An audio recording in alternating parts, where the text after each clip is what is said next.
But I'm here to share sort of my excitement at what sort of keeps me really passionate and excited about this area. I mean, just a bit of background about myself. I got into the area of Wi-Fi in mid-90s before the 11B standard was defined. And I was a part of the early team which built an early prototype of 900 megahertz wireless LAN back at IBM Research. And it's really exciting to see how far the technology has evolved since mid-90s when I was a grad student till today when we are talking about massively scalable Wi-Fi networks. And as I mentioned, I came from the other side of the earth. There is something phenomenally exciting going on that part of the world. In terms of the number of users who are itching to get online, the numbers are in billions. And obviously, the telcos, service providers in the Asian geographies are very, very excited about rolling out LTE networks at a fast pace so that they can bring these users onto the internet very, very quickly. Now, the reality is that in that part of the world, LTE spectrum is very limited, and it costs a lot of money for the operators to buy it. So what they're looking for is an easy opportunity to offload that traffic to Wi-Fi wherever possible, be it any public hotspot, train stations, bus stations, colleges, hospitals, wherever people gather. So there is a kind of a pent-up demand to roll out Wi-Fi at all of these public locations. And what they're looking for is a solution where a SIM card subscriber who already has the credentials to authenticate to the LTE network can seamlessly switch to Wi-Fi without having any user intervention at all, wherever they walk into the Wi-Fi hot zone. So there are two types of solutions they're looking for. One is seamless handoff from LTE to Wi-Fi. And secondly, set of customers who are not their customers. So they want to provide some data packs so that a person who just wants a limited time internet access can just walk into a hotspot, buy a card, pay some money, get internet access for 2 days, 3 days. So what they're looking for is a massively scalable Wi-Fi solution which can roll out these two key value propositions. And we are already engaged with several carriers. The one opportunity where we are sort of at the most advanced stage is a nationwide rollout of Wi-Fi hotspot. Already 80,000 APs have been rolled out. Close to about 1 million new clients are connecting to the network every day. We are tracking the stats, and about 100 terabytes of data flowing through every day. Really, really exciting to see a use of Wi-Fi at that scale. And the question is, from the network architects who are really thinking of these large-scale networks, what are they looking for? So there are actually three key decision makers in the process. There are network architects. All they care about, do you support the offload use case? That is, if I have an LTE core network, a user who has a SIM card to authenticate through the LTE core network, can that user seamlessly go to Wi-Fi without doing any activity on their mobile device at all? Show me that you can support that use case. And secondly, they are obviously concerned about the speed at which you can roll out your APs without requiring any touch on the hardware device at all. If you satisfy these two requirements, you are in the gate. Obviously, the people who are responsible for operating and managing the network on a day-on, day-out basis, their main concern is, do I have a centralized dashboard where I can see the entire network through one screen? Do I have the KPIs collected through these APs so I know exactly what is going on in my network? The kind of dashboard that Kaustubh showed you a few minutes ago. And if there is a problem, how quickly can I troubleshoot and diagnose that issue? If you can show that you've got a solution meeting the requirements, again, you are in the gate. And the third decision maker, which is the hardest one to actually please, they want to squeeze down the price, all the vendors, to a level where they can really bleed them to death. But they are looking at your solution architecture, looking at where the inefficiencies are, and can you work with them to eliminate the inefficiency and bring the system cost down? Very, very hard set of people to work with. And all they care about is, I want to source technology at the lowest possible price point so that I can deliver internet access at the most affordable price point to my customer base. So if you can please these three people, essentially you have a business model. And to a large extent, what Rick talked about, our philosophy, our way of looking at the market has been shaped to some extent through these considerations. So I'm going to make some controversial remarks in this presentation. I don't know how many will agree with it, but my claim is you can't build this scale of network, million APs, 2 million APs, 3 million APs network, just by stacking up controllers. I won't say it's impossible. I mean, people are doing it, but I am a purist. I don't think it's elegant. As a network designer, I see this picture as ugly. And to kind of make or rather convey my emotions more clearly, I think you need fundamentally a different architecture or a different gene pool to really build out networks of that scale. So, to give an example, if you take a picture of a dog and scale it, it can't become a horse. What these carriers are looking for is a network which can really meet their requirement at that scale. So yes, you can stack things up, build it out, but I don't call it pretty or it's not elegant. The question is, what does that solution demand? So I will actually distill it down basically to 4 key elements. You got to think about how are you going to handle data at that scale? How are you going to manage the control plane of your solution architecture? What's your management solution architecture? And finally, can you deliver carrier-grade access point at that scale at the right price point? So I'm going to dissect each one of these points one by one and argue that why I believe a fundamentally different approach to solving this problem is needed in the marketplace. So let's look at the data first. You got to fit into their core network architecture. So the way carriers think about the whole network, that you got to bring the traffic to a point of aggregation, which they call a SAMOG. Now, SAMOG is sort of the gateway between the internet world and the LTE core, right? So your APs or your solution has to be able to bring the data to a SAMOG box. And you're going to have multiple of them in each region, but SAMOG is a point of data aggregation. So if you think through from a solution architecture perspective, you really have got 2 choices. You can pick data up from AP, tunnel it in EOGRE and bring it all the way up to SAMOG directly, or you can bring it through a controller box. So in the second choice, essentially you're bringing data to the controller first, and controller is a box which is setting up an EOGRE tunnel to the SAMOG box, right? These are the clean 2 choices. I will argue that in the second picture, controller is not adding any value at all. And the reason is, if you look at the DSCP, DNS, I mean, your SAMOG is acting as a DSCP relay, it's acting as a DNS relay, it's acting as a radius relay, and in some sense, it's a giant controller which is aggregating all the data through. So the only value the controller is adding in the picture is it is a point of failure, right? And to protect it, you need 2 of them, right? Otherwise, you don't have a carrier-grade solution. So imagine the commercial guys who are sitting across the table trying to squeeze the price down, they hate it. They said, can you get it out? And we said, yes, we'll be happy.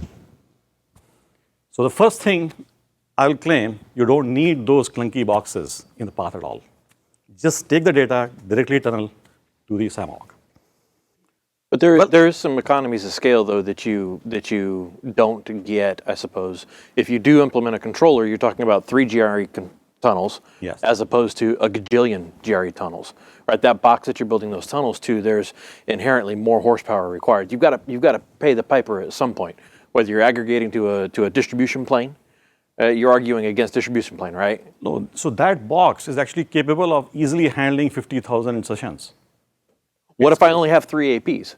That's overkill, right? No, but you will not build this architecture if you're building a solution for 3 APs. No, for sure. But I'm talking about million APs plus. At some point, the scale doesn't work out, right? If you're coming down into an enterprise scale, right? Exactly, yeah. So I'm talking about this is a trade-off which becomes important at that scale. Sure. Right?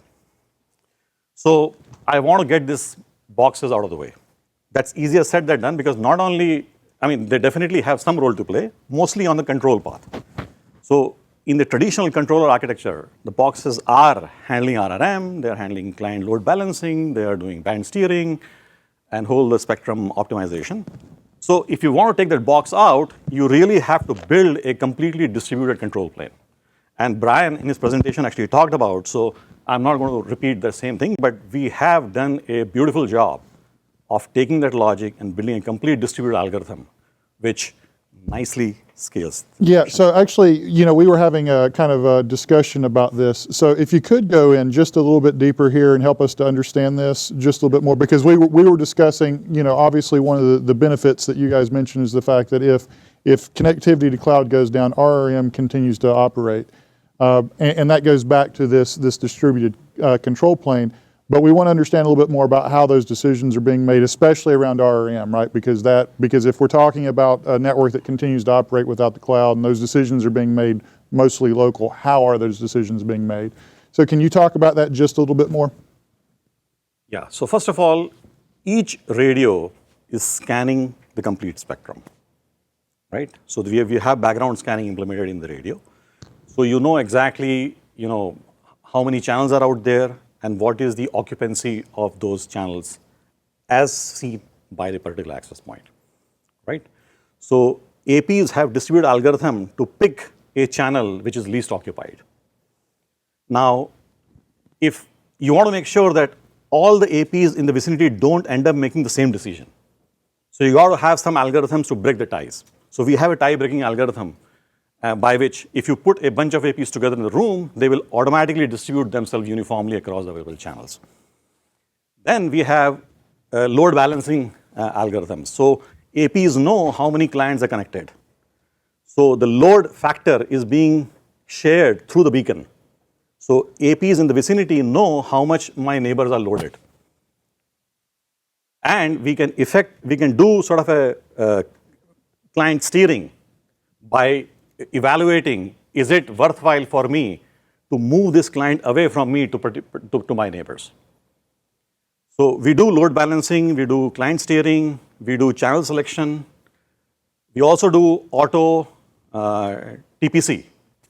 It's completely done distributed way. And basically, insight behind the TPC algorithm is, imagine you are blindfolded in a room with a bunch of people around you, and you are hearing that somebody is talking very loud. So you can send a message saying, hey, can you crank your volume down a little bit? So this message gets exchanged in the neighborhood. So just because one of my neighbors is asking me to crank my power down, I am not going to act on it immediately, because it so happens, if I crank myself down, I may create a coverage hole somewhere else. So you do wait till you get that message from a threshold number of neighbors before you act on that message. But the point is, we have done a good amount of R&D to evolve at these purely distributed algorithms, which settle to a state which leads to a system optimal. There is no see, I come from a pure academic background. There is no fundamental reason why you can't design distributed algorithm which can give you optimality properties. I mean, there are some corner cases where things will go wrong, but you can design around, in a practical sense, around them. But the system works beautifully. So how much control does us engineers have to make changes and kind of go in and Tweak. Yeah. Absolutely. So all of these algorithms have parameters which govern the behavior of the algorithm. So in many cases, those parameters are exposed in UI, and in some cases, those are CLI commands. And in fact, we can probably schedule a deep dive session. I mean, I think I'm really excited about this stuff, because this is where my training in doing computer science PhD has finally found a way to manifest itself in a product. So, I mean, in fact, I'll tell you, I won't name the vendor, but if you read their white paper on TPC, after 12 pages, you wonder, what the heck is this thing doing? I believe the algorithm should be elegant and clean so that you can understand them in the least amount of time. I can explain you my TPC algorithm in like 3 paragraphs. I don't need 12 pages to explain it. That sounds like about 2 minutes. You got lots of time. Okay. Okay. I got a quick one. So, as simple as that algorithm is, how challenging is it to tailor that algorithm to potentially be on multiple chipsets, being able to be on many different hardware types? Yeah, see, so this is where, you don't, to give an example, the location tracking that we have in our system, it works in a rock solid way. And the reason is the way we do averaging of RSSI and the way we do triangulation from multiple location points. So you design the algorithm such that it is resilient to the variations within the receivers. You're looking only for deltas and build your algorithm around delta so that you sort of calibrate automatically with respect to the environment you're operating in. So you don't have to go through the sort of a painful effort of calibrating it against each chipset vendor and so on. I mean, you can design algorithms which are kind of robust against that variation. And that's where a lot of signal processing theory and the filter design sort of comes into the picture. That's cool. In the RRM, then, do we have the full capability of like removing channels from the channel plan or restricting channel widths? Like, are there any limitations there? Or we can, you can only use 1.6 and 11. Don't use DFS channels. Yes. Stick to 20 megahertz. There's So no there is a limitation complete there. channel list. You can exclude certain channels from the selection if you want. And then the algorithm will work only on the remaining ones. And what So about data rates? Like you can eliminate, for example, so you can restrict the algorithm to avoid certain channels. You can eliminate DFS, for example. So yeah, those filters are there in the UI, so you can play with them and try it out. Can we step back 1 second to the sorry, I'm a controller guy. I'll start it off with just saying that. I mean, that's what I've grown up on in terms of technology base and going through that. So I'm looking at it from the scalability aspect of it and harping on the million APs at scale and everything. When you're looking at these networks, especially in the environments that you've talked about in other countries where this is trying to be the primary connection as opposed to LTE being primary connections, how much of this is really roaming? Because to me, scalability, when you don't need roaming, is actually quite easy to do because you don't have to worry about data pass-off, data handoffs, which is kind of what the controller, one of the primary purposes was. So are the people in these countries, when they're using these large-scale networks that you're talking about in this, is it roaming intensive where they actually need to have the seamless connection, or are they dropping as they go hotspot to hotspot to hotspot, and the video feed or whatever is starting back up, or because they're buffered video speeds, it doesn't really matter so much on that? Yeah. So we have, for example, this thing deployed in about 1,200 colleges already, where we have a lot of student population moving around on the campus. The thing to realize is that we can support sub 50 millisecond roaming within this architecture. Because as Brian mentioned, the moment the client moves to an AP, immediately it shares those security keys with the neighbors. Right. Which is, triggered event-based. So as the client goes to the next AP, the state is already there at the AP for it to roam seamlessly. So we can do sub 50 millisecond. And this architecture actually, imagine it's infinitely scalable. Because if you imagine a grid of infinite number of APs, if it works across neighbors, and you can adjust to the moving client, it'll just scale infinitely. You don't need a controller for it to make it work. And all of your data re-anchoring and everything is fine. So in theory, across this network and this design, I could fire up a link call, Jabber call, XYZ call. Oh yeah, and absolutely. I would say, test it. You're gonna fly me over there next time? Layer 2 that is all in the same subnet. Yes. It's not really I get scalable. Yeah, I was gonna say. Yeah. It's a /1 network. No, but there are hooks. You have a valid point. The point is, during deployment, our recommendation is that the APs across which you're going to roam, put them in the same layer 2. So you have the control at the time of deployment. Suppose they are not, then we have ability to share the state across, APs across different routing domains. So obviously now you have to rely on something to bounce it off. So there might actually be a RF neighbor, not same subnet. That is right. It could be. And you have the same problem with the controller as well, Beyond 5,000 APs, if you go to the next AP, which is the next controller, the same issue you conceptually deal with here as well. Except layer 3 roaming is mitigated, or layer 3 roaming is supported in that instance.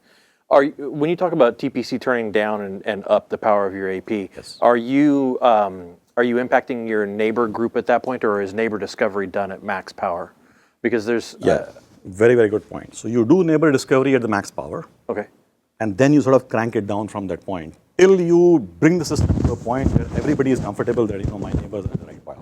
And if somebody goes down, you detect that event and you start the TPC all over again by cranking max all over again. Okay. And so in a settled state, your RF neighbor group is actually smaller than what it was when you first came up. Okay. Absolutely. And then what about infrastructure IPv6 support? We support it. Okay. Management on the absolutely. APs, the whole. In fact, that's one of the requirements in the carrier deployment. They want IPv6 as a primary tick box to do. And I just had a clarifying question. So are you saying you're getting sub 50 millisecond roam from LTE to Wi-Fi? No. Oh, okay. I was like, can you explain that? Because that's See, that's not in our hand. okay. EPDG is involved in the Okay. data path, and we don't have no control over it. All right. I heard. Across Mojo APs, I'll give you sub 50 million. One more on the roaming. With the keying being shared with neighbors. So if you're on AP7 here is sharing with its neighbors on a single hop. Are those are we doing a ripple effect there? Is AP6 then sharing with AP5, with 12, with 13? No, so AP7 is going to share the state of clients with its neighbors. Just its neighbors. Just its neighbors.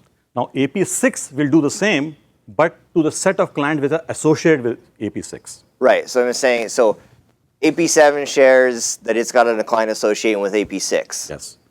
That client then starts to move towards AP6. Yeah. So when client moves to AP6, But at that time it will share it with its neighbors. But we don't control the clients. Yeah, you don't control the client. Clients get sticky. Yeah. Client skips AP6 altogether and goes to AP5. So at that point, we do have the client steering algorithm. So if there are some imbalances happening, that some clients are sticky. Yeah. So in Kaustubh's UI, you can see exactly how many sticky clients you have in the network, and there are thresholds which kick in. At which point, we deauth that client to sort of incentivize that client to go to another AP. Sure. And if it finds a better neighbor, it will go and attach. But in that case, you don't know that it's going to roam to a neighbor that the keying material's been shared with. No, but it will roam to a neighbor which is in the typically. Typically, right? And that's kind of the keyword I'm getting here is. So in case if it roams to an AP which does not have the state, you will do a radius authentication all over. You do a full reauth. Yeah. So delay will be slightly higher, depending on what the radius. Sure. I mean, it's just a design consideration, but it's interesting to see what you're doing here with the sharing of information. Yeah. Pretty common problem. Yes. Yeah, very normal. Totally. Probably not. We're not suggesting it's unique to you guys. Just trying to understand the. So we did debate about doing a 2-hop state sharing, but I think what we realized that this works fairly well. But we have that knob. If you think that we got to share it across 2 hops, we will be able to write. We don't have that knob in the product yet, but we can easily write that code. So this is one of we've talked about this in some other presentations. So this is one of the knobs that you have right now, but the customer doesn't. Actually, Murthy can probably. I don't think we haven't built this knob in the product yet. Because in a high density, If you put a big check on the table, I'll do it. Because in high density, I would Stand love by. to see you hop. Yeah, I mean, of course, right? Okay. That brings up a good question. So, we have an AP7 that has, let's say, 8 neighbors. Yes. What happens when AP7 has 200 neighbors? Yeah, we'll share it all of I mean, you'll share it with. I mean, All so of- I have 200 APs that are all sharing We will all share. of their But clients. actually, it's not a whole lot of data, actually. Okay. See, this AP has. Neighbor then, right? Like, Yeah. is it just RF neighbors over a certain signal strength, or is it everything inside? Like, how would we find a neighbor? So I think Murthy can answer the because he has written. Come on up. Yeah, so we do have an RSI threshold, and a neighbor is detected based on that threshold. It's not just anyone who is visible, but based on some threshold. So you can fine tune in high density deployments how you want your cell size to be, so that you can control the number of neighbors, etc. So that control is available. Is that a specially crafted neighbor discovery packet, or is it beacons or? So it is beacon, but it does contain some proprietary information to give more data out to your neighbors. Okay, we've pulled you guys way off track, and I wanted you to be able to get back on that. But I appreciate you kind of allowing us to unpack that a little bit. I think that answers a lot of our questions. So I'm going to now rush through the remaining slides. So the third point is you got to think of the management plane. So the way we build the managed plane, it is centralized into a data center.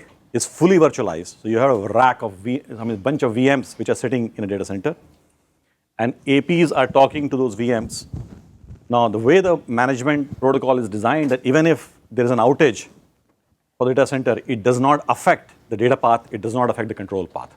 So clients continue to work, roaming continues to work. But obviously you want to design protection against failures. So you have N+1 redundancy in the data center. If a VM goes down, you quickly bring another one up, which takes the same IP address of the original VM, and everything starts working all over again. You also want to have geographic redundancy, so you replicate the state of all VMs into another site. Just in case there is a catastrophic event someday, site A goes down, in less than about 30 minutes, your entire network will shift to site B.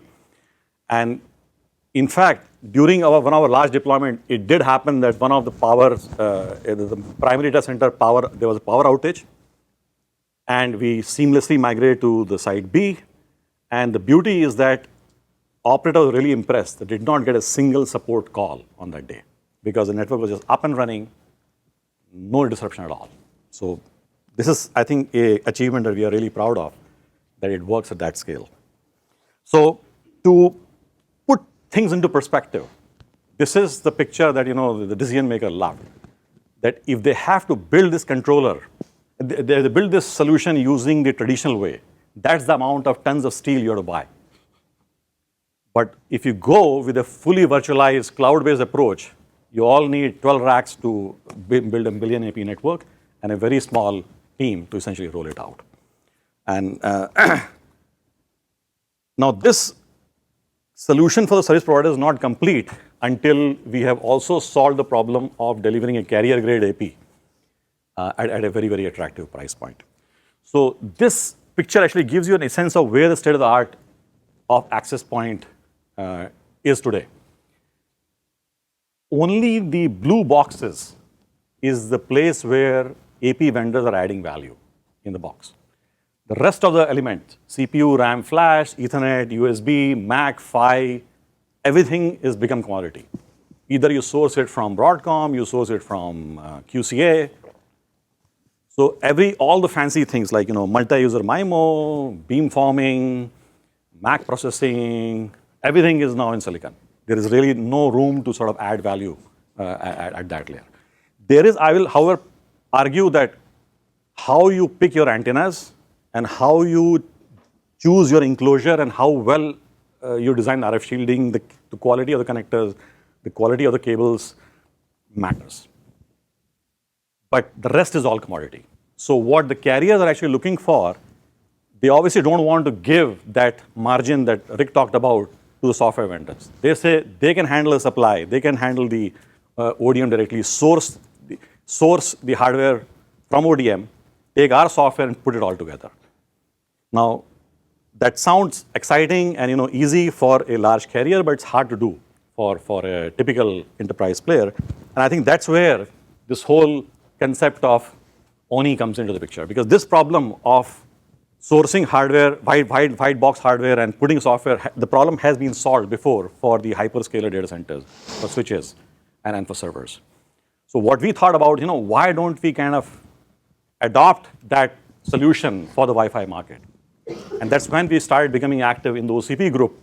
So what we have done is we have taken the ONI distribution available on GitHub, and we have ported that onto 3 white label boxes today. And in fact, we did a demo 3 months ago at the OCP meet in Santa Clara, where we showed the world's first ONI capable access point.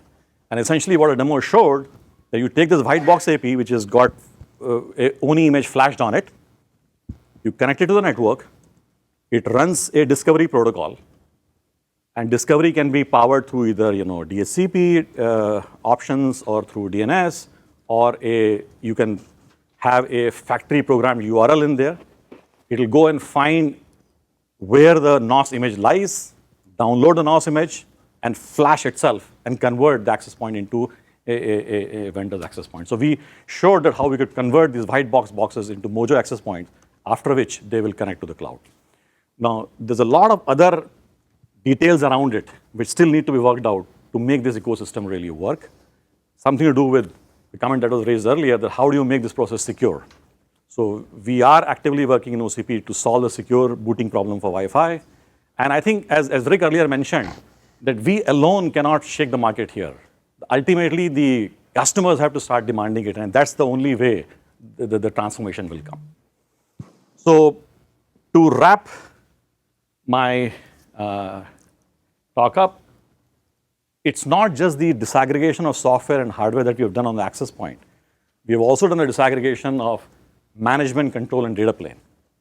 And it is that disaggregation which allows us to offer an architecture which fits across all the market verticals. So today we have deployments in SMB, we have deployments in distributed retail, we have deployments in K-12, we have deployment in higher ed, and we obviously are in carrier.